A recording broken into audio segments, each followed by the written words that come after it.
우리가 지난 주일에는 크리스천이 좁은 문을 향하여서 가고 있다는 그 말씀을 드렸습니다. 우리 예수님께서 마태복음 7장 14절에 하신 말씀이 있는데요. 우리 같이 한번 앞에 보시고 읽어 보실까요? 시작. 생명으로 이끄는 문은 너무나도 좁고 그 길이 비좁아서 그것을 찾는 사람이 적다. 예수님께서 말씀하신 것처럼 우리가 크리스천으로서 걸어가야 되는 그 길은 좁고 문도 좁고요, 길도 좁아서 찾는 사람이 적다고 합니다. 그래서 그 길은 외로운 길입니다. 집안 식구들 가운데 처음으로 예수 믿는 분들 한번 보세요. 저는 크리스찬 가정에서 태어나서 그런 것은 별로 느끼지 못하고 축복 가운데 살았지만 온 식구가 예수 믿지 않는데 나만 그 가정에 처음으로 예수 믿게 된 분들을 보면 참 외롭게 신앙생활 하는 모습들을 볼 수가 있습니다. 다른 사람들은 기도하는 부모가 있고요, 신앙생활 잘하라고 격려하는 가족들이 있는데 나만 혼자 교회 가려고 하고 나만 혼자 신앙생활 하려고 하면 외롭죠. 집에 가서 무슨 은혜 받은 얘기를 할 수 있나요? 성경 얘기를 할 수 있나요? 예수라는 이야기를 할 수 있나요? 그런 것들을 못하면 참 외롭습니다. 그래서 우리 교회 같이 가자고, 아빠 우리 교회 같이 가요, 여보 우리 교회 같이 가요 라고 하면 내가 너 교회 가기 허락하는 것만으로도 감사하게 생각해 라고 이렇게 윽박지르고 호통치면 참 이제 외로움을 느낍니다. 오히려 예수 믿기 전에는 말이 잘 통했고요, 예수 믿기 전에는 소통하는 데 어려움이 없었는데 예수 믿고 나면 부모와 혹은 이 부부 사이에 소통이 잘 안 되는 경우들이 있습니다. 외롭습니다. 세상 친구들과 늘 희희낙낙 살다가 예수 믿고 거듭나면 그러면 외로워집니다. 예전처럼 그 친구들 틈에서 옛날 모습대로 살 수 없잖아요. 그러니까 외로워지는 것이에요. 철로역정의 크리스찬도 그랬습니다. 그전에는 가족들, 이웃들과 소통하는 데 별로 어려움이 없었거든요. 근데 하나님의 말씀을 통하여서 자신의 영적인 모습을 자각하고 순례의 길을 걸어가려고 마음 먹고 그 길을 떠나는 순간부터, 그때부터 영적으로 소통이 안 되는 거예요. 가족과 소통이 안 되고요, 이웃과 소통이 안 됩니다. 격려해 주는 사람 없고 이해해 주는 사람 없고 같이 신앙 문제를 나눌 사람이 없는 것이죠. 여러분이 정말로 예수님 믿고요, 정말로 변화되고요, 정말로 생명의 길, 의의 길을 걷고 싶다면 좁은 길의 외로움을 감수하셔야 합니다. 내가 예수님과 함께 생명의 길을 걸어가기를 원한다면, 그렇게 결단했다면 멸망의 길, 넓은 길 걸어갈 때 즐겼던 것들은 다 버려야겠죠. 그렇게 다 버리면 관계들이 끊어질 수가 있습니다.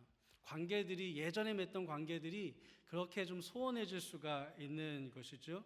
그러면 내가 외로워질 수 있는데 그 외로움을 감수하셔야 되는 거예요. 그래야 변화된 삶을 살 수가 있는 것이죠.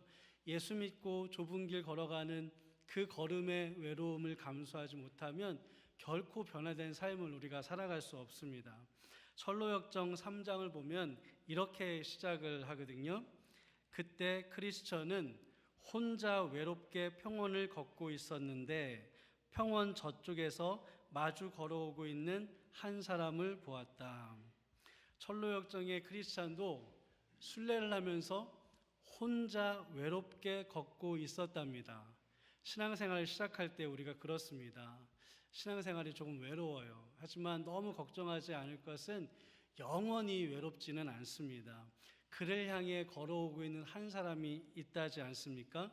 과연 그가 만난 사람은 누구일까요? 오늘은 이제 그가 만난 사람에 대한 이야기를 할 겁니다. 여러분, 우리가 신앙의 순례를 할 때, 우리가 신앙의 여정을 걸어갈 때 정말 중요하게 기도해야 되는 것들이 여러 가지가 있는데 그 중에 한 가지가 내가 순례의 길, 신앙생활 중에 만나는 사람을 위한 기도를 여러분 꼭 중요하게 하셔야 됩니다. 두 가지를 기도하셔야 되는데요. 하나는, 하나님, 주님 나라 가는 그날까지 저에게 영적으로 유익을 주고 제가 영적으로 유익을 많이 받을 수 있는 그런 좋은 사람 많이 만나게 하여 주옵소서. 이 기도 정말로 중요합니다.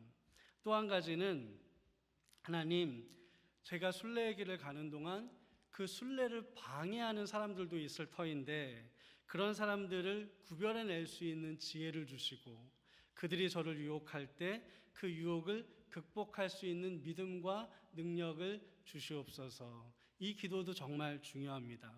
첫 번째 기도는 좋은 순례의 동행자들을 많이 달라는 그런 기도죠. 사람은 자기 혼자 신앙생활을 할 수 없는 겁니다. 자기 혼자 천성에 갈 수 없어요. 좋은 동료가 함께 서로 돕고 서로 격려하고 서로 기도해 주면서 그렇게 믿음의 길을 걸어가는 겁니다. 그래서 내 순례의 길에, 내 신앙생활의 전체 여정 가운데 좋은 영적인 동행자를 만나는 것은 정말로 큰 축복입니다. 두 번째 기도는 신앙생활 중에 좋지 않은 사람을 만날 때를 위한 기도입니다. 여러분, 우리는 신앙생활하는 중에 순례의 여정을 걸어가면서 좋은 사람도 만나겠지만 좋지 않은 사람도 만날 것입니다. 어쩌면 좋지 않은 사람을 만날 확률이 더 많고요. 그런 사람들을 더 많이 만날 수도 있습니다. 여기서 좋지 않은 사람이란 내가 미워하는 사람, 내 마음에 좀 안 드는 사람, 스타일이 나랑 좀 다른 사람, 이런 사람을 말하는 게 아니라 내가 믿음의 길을 잘 걸어가지 못하도록 방해하는 사람, 내가 지금 생명의 길을 걷고 있는데 그 생명의 길에서 나를 탈선하게 하는 사람, 그런 사람을 말하는 겁니다. 이런 사람들은 많죠. 신천지 같은 그런 이단에 속한 사람일 수도 있고요. 지난주에 살펴본 것처럼 고집쟁이처럼 우리가 예수 믿는다고 조롱하고 핍박하는 그런 사람일 수도 있고요. 유순 같은 사람처럼 처음에는 좋은 동행자인 줄 알았는데 그냥 마음이 금방 변해서 우리에게 상처만 주고 떠나가는 그런 사람일 수도 있고요. 그리고 오늘 철로역정 3장에서 크리스천이 만난 세속현자 같은 사람일 수도 있습니다. 크리스천이 외롭게 평원을 걷고 있었는데 평원 저쪽에서 마주 걸어오고 있는 한 사람이 있었다고 했잖아요. 그 사람은 아주 말쑥한 신사인데 이름이 세속현자, 영어로 미스터 월들리 와이즈맨입니다. 그러니까 세속적인 지혜로 가득 찬 사람이에요. 이 세속현자가 크리스천과 이렇게 가까워지면서 이렇게 보고 처음으로 하는 말이 이런 말입니다. 안녕하시오 선생, 그런데 당신은 그렇게 무거운 짐을 등에 지고 지금 어디로 가는 중이요? 굉장히 고마운 질문이거든요. 고집쟁이는요, 크리스천이 등에 짐이 있는지 그런 것 관심도 안 갖고 예수 믿는다고 조롱만 했습니다. 유순 같은 사람은 같이 한동안 동행을 했는데도 같이 하나님 말씀을 서로 나눴는데도 그럼에도 불구하고 당신 그 등에 이렇게 무거운 짐이 있는데 힘들겠소, 이게 도대체 뭐요라고 한마디도 물어보지도 않았습니다. 관심도 없었습니다. 그런데 이 세속현자라는 사람은 보자마자 당신 등에 있는 이 무거운 짐 도대체 이게 뭐요? 이 등에 있는 짐을 메고 어디로 가고 있는 것이요? 이 고통에 대해서 관심을 가져주는 거예요. 짐에 대해서 관심을 가져주고요. 영적인 문제에 대해서 관심을 가져줍니다. 그리고 철로역정을 보면 가족에 대해서도 이렇게 물어보거든요. 그러니 얼마나 고마운 일입니까? 그러니까 크리스찬이 막 좋아합니다. 그리고 이 세속현자가 크리스찬에게 이렇게 또 물어요. 내가 조언을 좀 해드리고 싶은데 내가 조언을 하면 당신이 좀 귀담아 들으시겠습니까? 이렇게 물어보니까 이 크리스찬은 더 좋아합니다. 이 크리스찬은 지금 외로웠잖아요. 혼자 그 길을 걷고 있었잖아요. 전도자가 저 좁은 문으로 가십시오라고 알려는 줬지만 이게 내가 지금 맞는 길 가는 것인지, 이게 지금 옳은 방법인지 좋은 방법인지 영적으로 뭔가 잘 모르잖아요. 그런 상태에서 어떤 사람이 와서 내가 당신에게 조언을 좀 해주고 싶습니다 라고 하니까 그걸 기다렸거든요. 상담을 기다렸고 영적인 조언을 기다렸는데 그렇게 해준다니까 너무너무 좋은 거예요. 그래서 해달라고 했습니다. 그러니까 세속현자가 이렇게 조언을 하는데요. 제가 한번 읽어드리겠습니다. 우선 한시바삐 그 무거운 짐을 벗어버리시오. 짐을 벗어버리기 전까지는 결코 마음의 안정을 얻지 못할 것이며 하나님이 당신에게 베푸시는 축복의 은혜도 기쁜 마음으로 누리지 못할 것입니다. 자, 여기까지 보면 세속현자가 크리스천에게 하는 모든 것에는 흠이 없어요.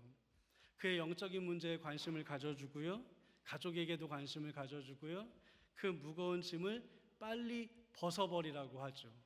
무거운 짐을 벗지 않으면 하나님께서 주신 축복, 하나님께서 주신 은혜, 그것을 기쁨으로 누리지 못한다고 지적하는 그의 지적에는 조금도 잘못된 것이 없습니다. 다만 이 이후의 말부터가 조금 이상한 거예요. 세속현자의 말을 듣고 크리스천이 말해요. 저는 이 짐을 벗는 것이 저의 소망입니다. 이 짐을 벗기 위해 제가 지금 이 길을 가고 있는 것입니다. 그러니까 세속현자가 다시 말합니다. 누가 그 길로 가라고 했습니까? 전도자라는 분이 저에게 이 길로 가라고 했습니다. 그러면 당신이 처음에 그 짐을 지고 있다는 사실을 어떻게 알았나요? 네, 제가 성경 말씀을 읽다 보니까 제 등에 이렇게 무거운 짐이 있다는 사실을 알게 되었습니다. 이런 대화들이 오가는 중에 세속현자가 아이고, 그 전도자라는 사람이 당신에게 길을 잘못 알려줬어요. 왜 그렇게 어렵고 힘든 길을 알려줬대요? 쉬운 길이 있습니다. 편한 길이 있습니다. 제가 알려드리죠 라고 조언하는 게 저 내용입니다. 제가 한번 읽어드릴게요. 짐으로부터 벗어나기 위해서 이처럼 많은 위험과 고통이 눈앞에 있는 것을 뻔히 알면서도 구태여 모험을 무릅써야 할 이유가 도대체 무엇입니까? 내 말에 귀를 기울여 주신다면 당신 혼자서 이 길을 계속 가고자 할 때 부딪히게 될 온갖 어려움과 위험한 난관들을 만나지 않고도 당신이 소망하는 것을 얻을 수 있는 좋은 방법을 가르쳐 드리겠소. 정말입니다. 그 방법은 아주 가까운 곳에 있습니다. 그뿐 아니라 가르쳐 드리는 방법대로 하신다면 당신은 온갖 위험들 대신에 안전과 우정과 만족감을 얻게 될 수 있을 것입니다. 이 말을 들으니까요, 크리스찬이 막 흥분해서 선생님, 어서 그 비결을 저에게 알려주십시오 라고 말합니다. 여러분은 어떤가요? 여러분도 세속현자가 제시한 저 길을 알고 싶지 않으십니까? 편하게 짐을 벗을 방법이 있답니다. 난관들을 만나지 않고도 안전하고 또 내 마음에 흡족하며 만족감을 얻으면서 천성에 다다를 길이 있다고 말합니다. 이 말을 바꿔 말하면 십자가 지지 않고 예수 믿을 길이 있다는 거예요. 좁은 길을 걷지 않고도 하나님 나라에 갈 수 있는 길이 있다는 겁니다. 쉬운 길, 편한 길, 안전한 길, 마음에 쏙 드는 길을 통해서도 구원받을 수 있다고 지금 조언을 해주고 있습니다. 여러분, 높은 산 위에요, 여러분이 갈 영원한 집이 있습니다. 그곳에 보물이 가득합니다. 문제는 그 산까지 올라가는 길이 만만치가 않습니다. 되게 험할 것 같고요, 되게 위험할 것 같고요, 뭔가 무서울 것 같고 막 그렇습니다. 근데 어쨌든 떠나야 되니까 길은 떠났는데도 걱정이 됩니다. 외로우면 어떡해, 무서우면 어떡해, 힘들면 어떡해, 이렇게 걱정하는 찰나에 어떤 사람이 나에게 옵니다. 뭐 그렇게 걱정해요? 왜 이 길을 이렇게 힘들게 가려고 해요? 저쪽으로 조금 쭉 내려가다 보면 최근에 새롭게 만들어진 케이블카가 있어요. 그 케이블카 타면 힘 하나도 안 들이고 당신이 가고자 하는 저 꼭대기까지 갈 수 있어요 라고 말해준다면 여러분은 어떻게 하실 거예요? 아마 대부분은 저라면 저는 케이블카 타고 저 높은 곳에 올라갈 것 같습니다. 우리는 편한 길을 좋아하죠. 누구나 쉬운 길을 더 좋아할 겁니다. 더 쉽게 제가 예를 한번 들어볼까요? 오늘 예배를 마치시면 여러분들이 다 집으로 돌아가셔야 되잖아요. 제가 여러분에게 두 가지 선택지를 드리겠습니다. 집에 가실 때 걸어가실래요? 차 타고 가실래요? 라고 물으면 제가 확신하건대 100% 다 저는 차 타고 갈 겁니다 라고 말씀을 하실 겁니다. 여러분, 이게 우리의 마음이에요. 어려운 길, 험한 길, 위험한 길보다 편한 길을 좋아합니다. 쉬운 길을 좋아합니다. 이게 우리 모든 사람들이 가지고 있는 본성입니다.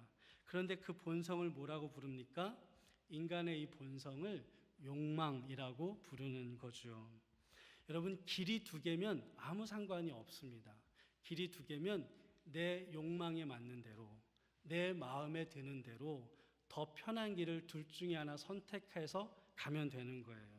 그러나 두 번째로 제시되는 길은 사실은 없는 길이라는 게 문제예요. 케이블카? 사실은 없어요. 자동차? 사실은 없어요. 이렇게 생각하면요, 우리의 마음은 비록 편한 것을 추구하죠. 케이블카 타고 올라가고 싶죠. 차 타고 가고 싶죠. 하지만 그게 없다면 우리는 그렇게 가고 싶어도 우리의 욕망이 이끄는 방식이 아니라 불편하고 힘들어도 복음이 제시하고 있는 진짜 있는 그 길을 따라서 가야 되는 거예요. 그게 바로 순례의 길입니다. 세속현자가 크리스천에게 하는 조언은 더 편한 길, 더 쉬운 길이 있다는 것인데요. 그것은 허상이에요. 없는 거예요. 없는 것인데 왜 우리가 거기에 자꾸 혹하느냐? 왜 사람들이 거기에 빠지느냐? 그건 인간의 욕망을 자극하는 메시지거든요. 그러니까 우리가 거기에 빠지는 겁니다. 그걸 어떻게 자극을 하느냐? 완전히 무슨 거짓말로 우리를 자극하는 것이 아니라 부분의 진리를 가지고 와서 우리를 자극하는 거예요. 그러니까 들을 때 그게 복음으로 들리는 것입니다.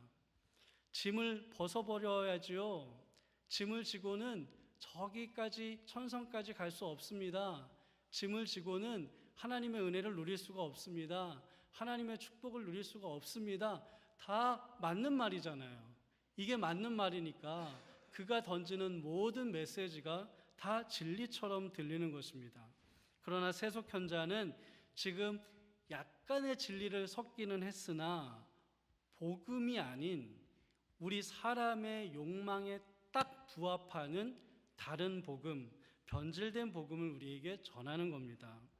오늘 말씀에서 바울은 갈라디아 교회에 아주 단호하게 말하죠. 6절부터 9절까지 4번이나 반복하는 단어가 있습니다. 바로 다른 복음이에요. 다른 복음, 다른 복음, 다른 복음, 다른 복음. 그 다른 복음이 어떻다고요? 다른 복음은 가짜라는 거예요. 그건 없다라는 거예요. 없는데 가려고 하면 저주를 받는다. 이것이 바울의 설명입니다. 그렇다면 원복음은 뭡니까? 진짜 복음은 뭐예요? 진짜 복음은 십자가 복음이에요. 예수님이 중심이 된 복음이에요. 다른 복음은 뭐예요? 십자가 중심이 아니라 예수님 중심이 아니라 내 감정을 좋게 하는 복음이에요. 들으면 내 기분이 좋아지는 복음이에요. 우리가 흔히 말하는 feel good 메시지예요. 들으면 기분이 좋아져요. 기분 나쁠 때 들으면 기분이 상쾌해져요. 힘이 없을 때 들으면 힘이 나는 것 같습니다. 그렇게 우리의 기분을 좋게 하는 메시지. 그러나 우리의 기분을 좋게 해준다고 그것이 다 복음이 아닙니다. 전도자가 처음에 크리스찬에게요, 1장에서 이렇게 얘기하잖아요. 저기 좁은 문으로 가셔야 되는데 저 좁은 문 보이세요? 그랬더니 크리스찬이 뭐라고 대답했는지 기억나세요? 잘 안 보여요. 그랬잖아요. 근데 이번에 세속현자가 더 쉬운 길이 있습니다. 더 편한 길이 있습니다. 저기 도덕이라는 마을에 가면 율법이라는 선생님이 계신데 하면서 그분이 살고 계신 곳을 가르칩니다. 저기 저 언덕 보이세요? 그랬더니 크리스천이 뭐라고 대답했을까요? 이번에는 네, 아주 잘 보입니다 라고 대답을 했습니다. 여러분, 그런 거예요. 참된 복음의 길은 처음에는 잘 안 보이거든요. 하지만 내 욕망과 딱 들어맞는 다른 복음은 처음부터 내 눈에 너무나도 잘 보입니다. 여러분, 우리의 욕망은 진짜 복음, 참 복음보다 다른 복음에 더 이끌리게 되어 있습니다. 왜 사람들이 조엘 올스틴 목사의 교회에 그렇게 많이들 몰려들까요? 내 욕망에 부합되는 기분 좋은 메시지를 전해주고 있기 때문이에요. 그분의 책을 보면 이런 말들이 있습니다. 여러분들이 성공, 건강, 풍요, 기쁨, 평화, 행복 이런 이미지들을 마음속으로 떠올리면 이 지구상의 그 무엇도 여러분에게서 그것을 빼앗을 수 없습니다. 설교 때는 이런 메시지도 전합니다. 하나님은 당신이 풍요롭게 살기를 원하십니다. 당신은 챔피언이 되기 위해서 태어났습니다. 그는 당신 마음이 갈망하는 모든 것들을 주시기를 원하십니다. 여러분, 목사님들이 우리 성도님들 보면 참 인간된 마음에 잘 됐으면 좋겠고요, 건강하셨으면 좋겠고요, 사업이 번창했으면 좋겠고요, 성공했으면 좋겠죠. 그런 마음이 있죠. 그래서 축복을 빌어줍니다. 그런데 이 메시지들은 이런 축복과는 차원이 다른 거예요. 목사님들이 그렇게 축복을 빌어주는 것은 인간적인 마음이에요. 우리 성도님들이 그랬으면 좋겠다. 그러니까 내가 그렇게 기도해야지. 이런 마음인 건데, 우리가 흔히 말하는 번영 신학은, 번영의 복음은 그게 복음이라고 가르치는 것입니다. 편한 길, 쉬운 길, 넓은 길, 우리 욕망과 딱 맞아들이는 그 길이 곧 성경의 복음이라는 거예요. 21세기의 아주 대표적인 다른 복음이죠. 존 메가더 목사님이라는 분이 계신데, 그분이 이런 번영신학을 비판하면서 이렇게 말씀을 하세요. 건강, 재물, 번영, 꿈과 갈망의 성취, 이런 것들은 언제나 역사적으로 언제나 사탄이 우리에게 오퍼를 내리는 것입니다. 주는 것입니다. 그래서 성경은 그것을 복음이라고 말하지 않고 템테이션, 유혹이라고 말하는 것입니다. 여러분, 다른 복음이란 성경이 경고하는 그 유혹을 종교적인 언어로 아주 예쁘게 포장해서 지혜로운 길처럼, 더 훌륭한 길처럼 그렇게 꾸미는 것입니다.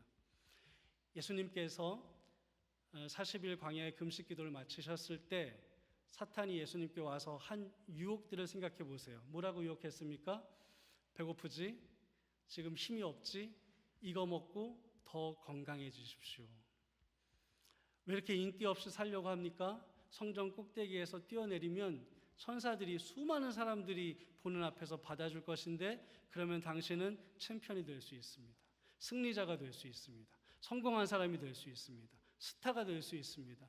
메시아가 될 수 있습니다. 그리고 나는 당신에게 이 세상 천하 만물 모든 것을 주고 싶습니다. 그러면 당신은 부유하게 되고 당신은 모든 권력을 갖게 됩니다. 이것이 사탄이 예수님을 유혹했을 때 했던 말이죠. 21세기의 신세속현자들은 이런 유혹을 복음이라고 전합니다. 하지만 더 많은 사람들, 20세기 기독교 최고의 변증가라고 하는 C.S. 루이스 같은 분은 그런 복음에 대해서 다르게 이야기를 하죠. 저 그림을 보시면 저기 앉아있는 분이 이제 C.S. 루이스라는 분이고요. 우리 도서실에도 저분의 책이 아주 많이 있습니다. 위아래 글들 다 우리에게 주는 메시지가 아주 좋은데, 저 밑에를 한번 보시면 이렇게 말하고 있잖아요. 만일 당신이 당신의 마음을 정말로 편안하게 해주는 종교를 찾는다면 나는 결코 기독교를 추천하지는 않습니다. 여러분, 물론 성경에도 번영이 있죠. 그래서 번영이라는 말 자체가 나쁜 말은 아닙니다. 특히 구약에 보면 번영을 이룬 많은 사람들이 나옵니다. 대표적인 사람이 누굽니까? 요셉이라는 사람, 다윗 같은 사람이 그런 사람들이죠. 요셉은 이민자로서 노예로 와서 거기서 이집트의 총리까지 된 사람이고요. 다윗은 별 볼 일 없는 집안의 막내 아들인데 그가 이스라엘의 왕이 되어서 아주 최고의 이스라엘의 전성기를 누린 사람입니다. 번영의 복음은 이렇게 복음을 전합니다. 하나님은 당신도 요셉처럼 다윗처럼 성공하고 부해지고 권력을 갖기를 원하십니다. 그러나 이 번영의 복음이 우리에게 말해주지 않는 것이 적어도 두 가지가 있습니다. 하나는 다윗과 요셉의 인생에는 어두운 부분도 있었다는 사실을 말하지 않습니다. 요셉은 인신매매 당했잖아요. 그것도 가족으로부터요. 노예로 잡혀왔잖아요. 정말 짐승처럼 일했습니다. 아주 힘들게 어렵게 일했습니다. 그러면서 인정을 받는데 인정을 받자마자 또 모함을 쓰고 감옥에 들어갑니다. 감옥에서 또 얼마나 고통을 당했습니까? 그러다가 거기서도 잘 누군가를 섬겨줘서 꿈을 해몽해줘서 그가 복직이 되게 되었습니다. 감옥에서 나가면 나를 꼭 기억해 주세요라고 했는데도 그는 기억하지 않고 몇 년을 더 그 감옥에 있게 되었습니다. 다윗도 마찬가지잖아요. 아들에게 배신당했잖아요. 아들에게 쫓겨났잖아요. 빈들에서 집도 없이 그냥 바위 틈에서 잠자면서 아주 오랫동안 그렇게 살았잖아요. 화전민들, 도둑대들의 그런 두목이 되기도 하지 않았습니까? 제가 만일 여러분 가정마다 신방하면서 이렇게 기도를 한다고 생각해 보세요. 당신의 사랑하는 아들을 요셉처럼 성공하게 해주시고 다윗처럼 부유하게 해주시고 크게 사용하여 주옵소서. 그러면 여러분들은 아멘 하시겠죠. 그러나 제가 그냥 그 다윗과 요셉의 인생을 다 기도에 넣어서 이렇게 기도한다고 생각해 보세요. 하나님, 사랑하는 당신의 아들이 인신매매도 당해서 노예로 팔려가기도 하고 누명을 쓰게도 해주셨다가 감옥에도 가게 해주셨다가 그 모든 것을 다 극복하고 성공하게 해주십시오. 혹은 하나님, 이 가정의 가장이 아들에게 쫓겨나게도 해주시고 그래서 집도 없이 노숙자로도 살아가게 해주셨다가 그 모든 것을 극복해서 부유하게 해 주십시오 라고 하면 여러분은 저 그렇게 성공하고 싶어요, 저 그렇게 부유하고 싶어요 라고 말씀을 할까요? 아니면 저 그냥 보통 평범하게 살면 안 될까요? 라고 말씀을 할까요? 온전한 복음이라면 고난과 영광을 다 얘기해야 되는 거예요. 번영의 복음이 문제가 있는 것은 한 편만 이야기를 하기 때문입니다. 또 한 가지 그들이 말하지 않는 것은 다윗이 그렇게 성공했고요, 요셉이 그렇게 성공했지만 그들은 단 한 번도 성공과 부와 권력을 추구한 적은 없습니다. 성경에 나온 믿음의 사람들 중에 번영을 이룬 사람들이 많아요. 그러나 보세요, 그들이 번영을 추구했기 때문에 번영을 얻은 사람은 없어요. 부유함을 추구했기 때문에 부유함을 얻은 사람이 없어요. 높은 자리를 추구했기 때문에 그 높은 자리를 얻은 사람이 없어요. 그렇기 때문에 성공과 부와 명예를 내가 추구하는 것을 복음이라고 말하면 안 됩니다.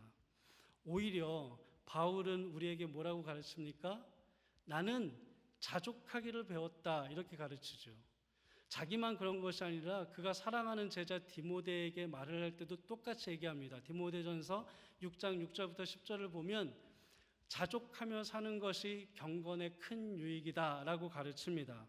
그리고 돈은 일만하게 뿌리가 된다라고 가르칩니다. 부자가 되고 싶은 사람은 해로운 욕심에 빠지게 되고 그 욕심은 사람을 파멸과 멸망에 빠뜨린다라고도 했습니다. 사랑하는 여러분, 오늘은 아주 짧게 번영의 복음에 대한 예만 들었지만 이뿐만 아니라 우리는 신앙생활 중에 수많은 다른 복음을 만날 가능성이 있습니다. 철로역정의 크리스천도요, 그 세속현자의 말에 너무 달콤하니까요, 혹하고 넘어가서 저 그러면 그 길로 갈래요 라고 갔다가 얼마 가지 않아서 짐이 더 무거워지고 더 고생하니까 후회하고 다시 돌아오고 회개하는 장면들이 나옵니다. 서두에 말씀드린 두 가지 기도 중에 우리는 두 번째에 대한 말씀을 오늘 드린 겁니다. 그 기도를 꼭 기억하셨으면 좋겠고요. 오늘은 그 기도를 우리 같이 올려드리면서 설교를 좀 마무리할까 합니다. 우리 다 같이 한번 기도하겠습니다. 하나님, 이 길에서 저의 순례를 방해하는 사람들도 만나게 될 텐데 그런 사람들을 구별할 지혜를 주시고 그들의 유혹을 극복할 믿음과 능력을 주옵소서. 이 기도대로 순례의 길에 승리하는 우리 모두가 되시기를 간절히 축원드립니다. 기도하겠습니다.